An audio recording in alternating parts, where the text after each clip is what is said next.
బట్టి విక్రమార్క గారు press meet పెట్టగానే మా గుంటనక్క గారు ప్రెస్ మీట్ పెట్టినారు. గుంటనక్క గారు ప్రెస్ మీట్ పెడితే గుడ్డిగా ఫాలో అయిపోయి కేటీఆర్ గారు కూడా ఇంకొక ప్రెస్ మీట్ పెట్టినారు. ఆ తర్వాత టూ అండ్ ఫ్రో జరిగింది. ఫైనల్గా 9 టెండర్ క్యాన్సిల్ అయిపోయింది. ఇక్కడ జరుగుతున్నది ఏంటి అని అంటే, మేము బాధపడేది ఏంటంటే, మేము కాంట్రాక్టర్ల పక్షాన మాట్లాడేటోళ్ళం కాదు, ఎప్పుడు కూడా కార్మికుల పక్షాన్ని, అధికారంలో ఉన్న విపక్షంలో ఉన్న నేను రియాజన్ ఏం బాధపడుతున్నామంటే, గత 2 సంవత్సరాలుగా మేము గొంతు చించుకొని కార్మికుల సమస్యల గురించి మాట్లాడుతుంటే ఎన్నడూ అసలు ఈ రాష్ట్రంలో సింగరేణికి ఇన్ఛార్జ్ అయిన మంత్రి గారు బట్టి విక్రమార్క గారు బయటకు వచ్చి మాట్లాడలేదు. ఎన్నడూ కార్మికులకు ఎంత అన్యాయం జరిగినా, మెడికల్ బోర్డు పెట్టకపోయినా, ఇంటర్నల్ ప్రమోషన్ లేకపోయినా, 100 అన్యాయాలు జరిగినా కూడా బీఆర్ఎస్ పార్టీ ఎప్పుడు వచ్చి మాట్లాడలేదు. అదే ఒక తిమింగలం లాంటి కాంట్రాక్టర్కి అన్యాయం జరుగుతుంది, ఎక్కడ ఈ టెండర్ చేజారిపోతుంది అనగానే మొత్తం బీఆర్ఎస్ పార్టీ నాయకులందరూ వచ్చి వారికి కొమ్ముగాయడం అంటే నిజంగా చాలా దారుణం. ఇది ఎందుకోసం ఈ మాట చెప్తా ఉన్నామంటే, అసలు నైని అనేటటువంటిది 2015లో మనకు తెలియదు. అంతకుముందు అది గుజరాత్కు ఉండే. నైని అనేది ఒరిస్సాలో ఉంటుంది మైన్, కోల్ మైన్. అది మొదలు గుజరాత్కు ఉండే. అప్పుడు గుజరాత్లో ఉన్నప్పుడు అదాని గారు టెండర్ చేస్తే కోట్లో ఆ టెండర్స్ క్యాన్సిల్ అయినాయి. దేశవ్యాప్తంగా ఉన్న బొగ్గు స్కామ్లో భాగంగా క్యాన్సిల్ అయిన టెండర్లో ఈ టెండర్ కూడా క్యాన్సిల్ అయింది. అయిపోయిన తర్వాత తెలంగాణ రాష్ట్రం ఏర్పడ్డాక 2015లో Naini tender, Naini coal block తెలంగాణకు అలకేట్ అయింది. తెలంగాణకు 2015లో అలకేట్ అయితే 2021లో ఇక్కడ మళ్ళీ బిడ్డింగ్ జరిగింది నైనికి. జరిగినప్పుడు అదాని గారు మళ్ళీ వచ్చినప్పుడు మళ్ళీ 44% ఎక్సెస్ వేశారు, ఇది కుదరదు టెండర్ అని అప్పుడు క్యాన్సిల్ అయింది. ఆ తర్వాత సింగరేణి నుండి మళ్ళీ టెండర్ ప్రక్రియ అనేటటువంటిది జరగకపోతే మధ్యలో ఒక చిన్న ఓబీ కాంట్రాక్ట్ ఇచ్చారు విపిఆర్ అనేటటువంటి సంస్థకి. ఓబీ అంటే మీదికెళ్ళి మట్టి తీసే కాంట్రాక్ట్. అందులో మొన్న మా గుంటనక్క గారు చెప్పినట్టు కాకుండా డీజిల్ కూడా కలిపే ఇచ్చారు. ఒక పక్క గుంటనక్క, కేటీఆర్ గారు నిజంగా తెలంగాణ పట్ల గౌరవం ఉండే, అధ్యయనం చేసి మాట్లాడతారు, కొట్లాడతారు. అన్నిటికన్నా పార్టీలు ఉన్నారు కాబట్టి కేటీఆర్ గారు లాగా నిజాయితీతో మాట్లాడారు. దారుణం అనిపించింది. గుంటనక్క గారి మీద మాట్లాడిండ్రు. బీఆర్ఎస్ కూడా పోలేదు, ఎక్సెసే పోలేదు, అసలు ఒకటి మొత్తం ఎక్సెస్ పోతుంది. ఇవాళ 25 టెండర్లు బీఆర్ఎస్ హయాంలో ఎక్సెస్. కారణమైన ఎక్సెస్ అంటే ఒకటి 30, ఒకటి 16%, 7%, 8%. ఇవన్నీ జరుపుకుంటూ వచ్చి కాంగ్రెస్ వాళ్ళు ఏం సర్దపూసలు కాదు, వాళ్ళు మొత్తం ఎక్సెస్ చేసిండ్రు. ఈ సైట్ విజిట్ అనేటటువంటి నిబంధన ఏదైతే ఉందో, కంపల్సరీ సైట్ విజిట్, దానికి అధికారులు అటెస్టేషన్ చేయాలనే నిబంధన ఏదైతే ఉందో అది అంతకుముందు సింగరేణిలో వేరే వాటికి ఉండే. అంటే కోల్ హ్యాండ్లింగ్ యూనిట్స్కి, కోల్ వాషర్ యూనిట్స్కి, కన్వేయర్ బెల్ట్స్కి, వాటికి ఖచ్చితంగా సింగరేణిలో ఆ నిబంధన ఉండే. కానీ ఓబీకి లేకుండే. వీళ్ళు వచ్చిన తర్వాత ఓబీకి కూడా పెట్టిండ్రు. సో అది 100% కాంగ్రెస్ వాళ్ళు తప్పు చేసిరు.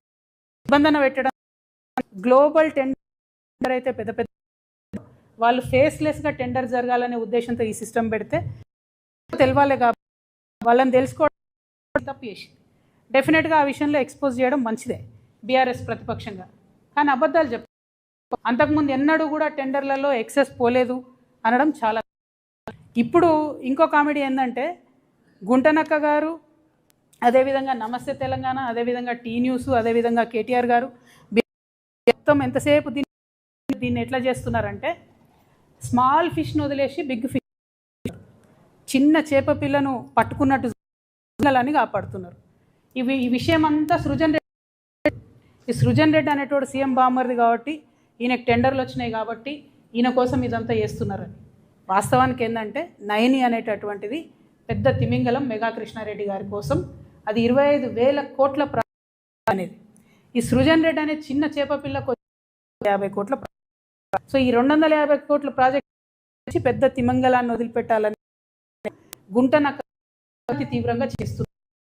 ఇక్కడ అంటే ఫస్ట్ నుంచి కూడా గారికి ఈ సృజన్ రెడ్డి ఇచ్చిందే, ఈ సృజన్ రెడ్డి అంటోనికి టెండర్ ఇచ్చిందే, ఈ సృజన్ రెడ్డి అంటోని కాంట్రాక్ట్ గుంటనక్క. ఆయన సృజన్ రెడ్డికి మొదటి కాంట్రాక్ట్ వస్తుంది. ఇదే సింగరేణి వచ్చినాయి బొగ్గు గనులు బీఆర్ఎస్ హయాంలో. అప్పుడు సృజన్ రెడ్డి రేవంత్ రెడ్డి బావమరదని. ఇవాళ నేనేమంటున్నా, కోసం ఎక్స్పోజ్ చేస్తున్నారు.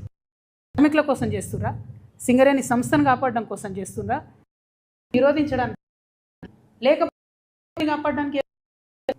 ఆ విషయం ఇవాళ ప్రజల వద్ద నేను స్పష్టంగా చెప్పదలిచిన. ఇంకొక మాట ఈ గుంటనక్క ఏమంటారు, ఎంత దారుణం అంటే it is an insult to entire Dalit community. I'm telling you. బట్టి విక్రమార్క గారికి నేను లెటర్ రాయను, కిషన్ రెడ్డి గారికి రాస్తా. బట్టి విక్రమార్క గారు power minister. He has every power in his hand to cancel the tender. ఆయన చేసిండు కూడా నిన్న టెండర్ క్యాన్సిల్. మరి మీకేమైంది లెటర్ రాయడానికి? ప్రధాన ప్రతిపక్షానికి ఉప ముఖ్యమంత్రి గారు, పవర్ మినిస్టరు, అట్లీస్ట్ మీరు రాయాలి కదా లెటర్. మేము అడుగుతూ ఉన్నాం, మేమేం డిమాండ్ చేస్తున్నామంటే అసలు ఈ ఎండిఓ సిస్టమ్ ఉండకూడదు. ఎండిఓ అంటే సులభంగా ఏంటంటే సింగరేణికి ఆల్రెడీ ఉన్న బొగ్గు గనికి కంప్లీట్గా లీజ్ ఇచ్చేటటువంటి వ్యవహారం. అంటే మట్టి వాళ్ళే తీసుకుంటారు, బొగ్గు వాళ్ళే తీసుకుంటారు, తీసుకున్న బొగ్గును కూడా వాళ్ళే అమ్ముకుంటారు. అట్లా కాకుండా సింగరేణికి మొత్తం ఇప్పటివరకు 19 ఓపెన్ కాస్ట్ మైన్లు ఉంటాయి, 22 అండర్ గ్రౌండ్ మైన్లు ఉంటాయి. ఈ 19 ఓపెన్ కాస్ట్ మైన్లలో వచ్చే లాభంతోనే 22 అండర్ గ్రౌండ్ మైన్లో అత్యవసరంగా వచ్చేటటువంటి లాభాలను సస్టైన్ చేస్తూ కంపెనీని నిలబెట్టుకుంటూ కార్మికులను కాపాడుకుంటూ ముందుకు పోతుంటారు. ఇప్పుడు ఉన్న మైన్లన్నీ మీరు వేరే వాళ్ళకి ఇచ్చేస్తే, ఆ ప్రాఫిట్ అంతా వేరే వాళ్ళకి వెళ్ళిపోతే సింగరేణికి ఏం మిగులుతుంది?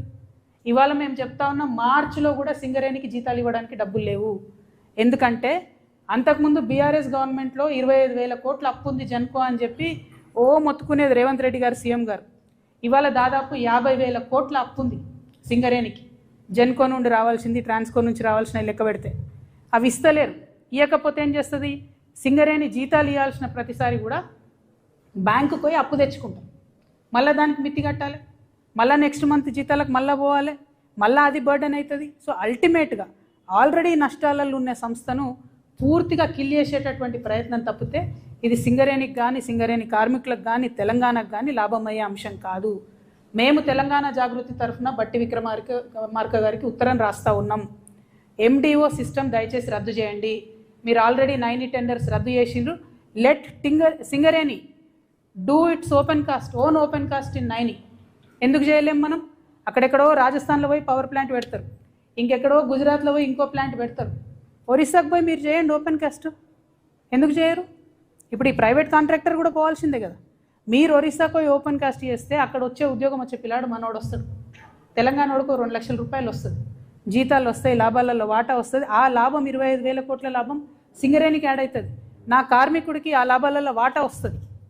ఎండిఓ విధానం రద్దు చేయాలి. ఇదివరకు బీఆర్ఎస్ గవర్నమెంట్లో తాడిచెర్ల బ్లాక్ 1ని ఎండిఓ కింద ఏఎంఆర్ అనే కంపెనీకి ఇచ్చిండ్రు. ఇస్తే ఇప్పుడు అందులో లాభాలలో ఏ వాటా కూడా మనకు రాదు కదా. అది జెన్కోకి ఇచ్చిండ్రు, జెన్కో నుంచి ఏఎంఆర్కి ఇచ్చిండ్రు. ఏదొచ్చినా ట్రాన్సాక్షన్ వాళ్ళకైతుంది, మనకు పీనట్స్ వస్తాయి లీజ్ అమౌంట్. కోల్ అమ్ముకునే డబ్బు రాదు. మళ్ళీ ఘోరమైన విషయం ఏంటంటే తాడిచెర్ల కూడా గ్రేడ్ 9 కోల్, 9 కూడా చాలా మంచి గ్రేడ్ కోల్, 6,000 పైచిలకు ఒక టన్నుకు ధర వచ్చే కోల్, 4,000 3,500 వచ్చే కోల్ కాదు అది. దీన్ని 25 సంవత్సరాలకు మీరు ఆ పెద్ద తిమింగలానికి